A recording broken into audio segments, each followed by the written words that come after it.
We're going to take a look at some stuff with some square roots, specifically how to simplify them. So we're looking at simplifying square roots.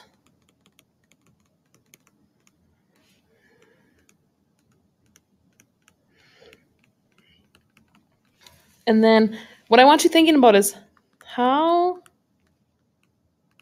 does simplifying square roots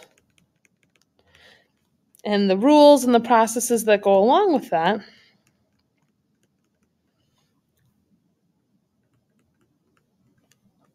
allow us to work with them more easily?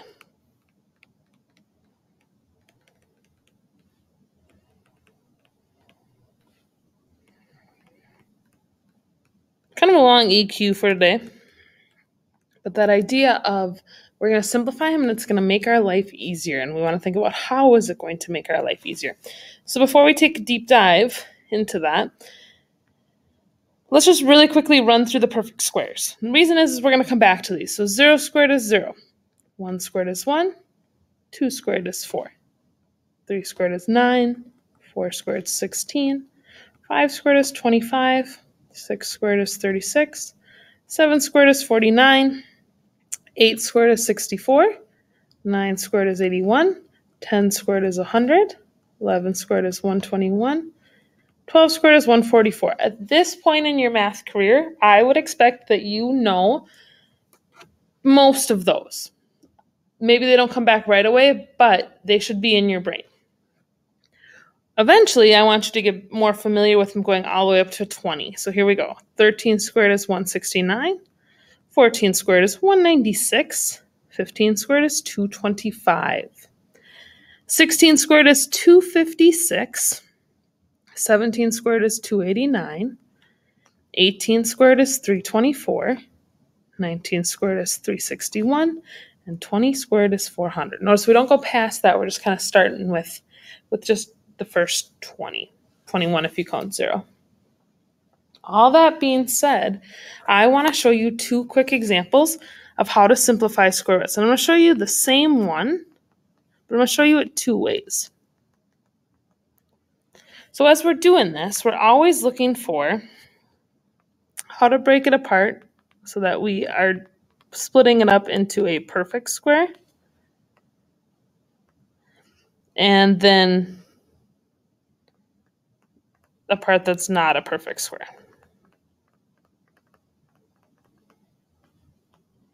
So we go to our perfect squares list. And we ask ourselves, what's a perfect square that goes evenly into 48? Okay. Some of us, I'm going to show you kind of the long way and the short way. So we're going to go the long way first. Some of us immediately go, well, 48 is 4 times 12. So we break it apart. 4 is the perfect square. 12 is not a perfect square. If it helps you to think about it, you can get out your calculator and just start dividing stuff. Then, after we do that, the square root of 4 is 2, and we get 2 times 12.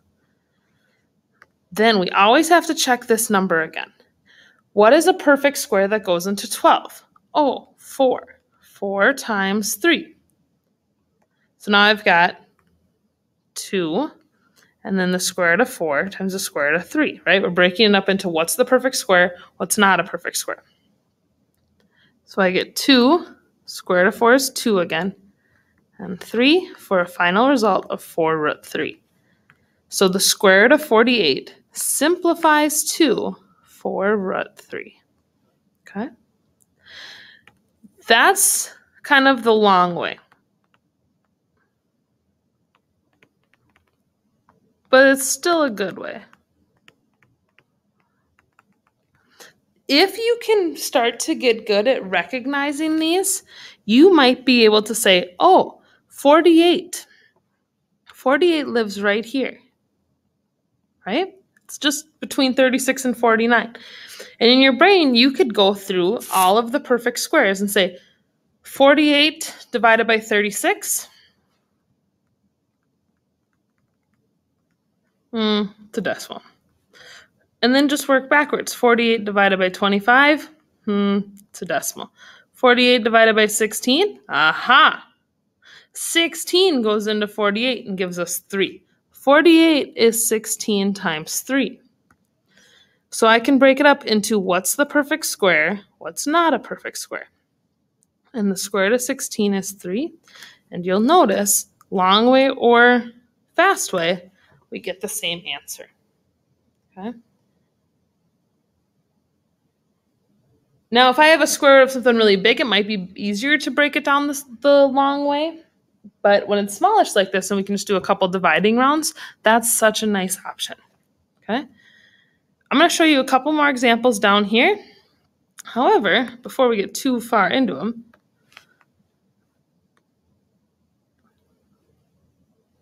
I should clarify, we did the square root of 48, but I wanted more room, so it's right there. So now, square root of 36 over the square root of 16. When I've got a fraction like this, I can think about this as, hey, 36 in the numerator, 16 in the denominator. And then I come up here, 36, square root of 6, 16, square root is 4. Square root of 36 is 6. Square root of 16 is 4. We are not bums. We will reduce our fraction and feel good about it. Okay. Just like we can divide with square roots, we can multiply with square roots. Adding and subtracting is a little bit different, but we can multiply. And what we do here is we just think about what is 5 times 20 and use that to make 100 for a final answer of 10. And then 1b and 1d are a lot alike. 147 divided by 3 is 49. Square root of 49 is 7. And there's some information around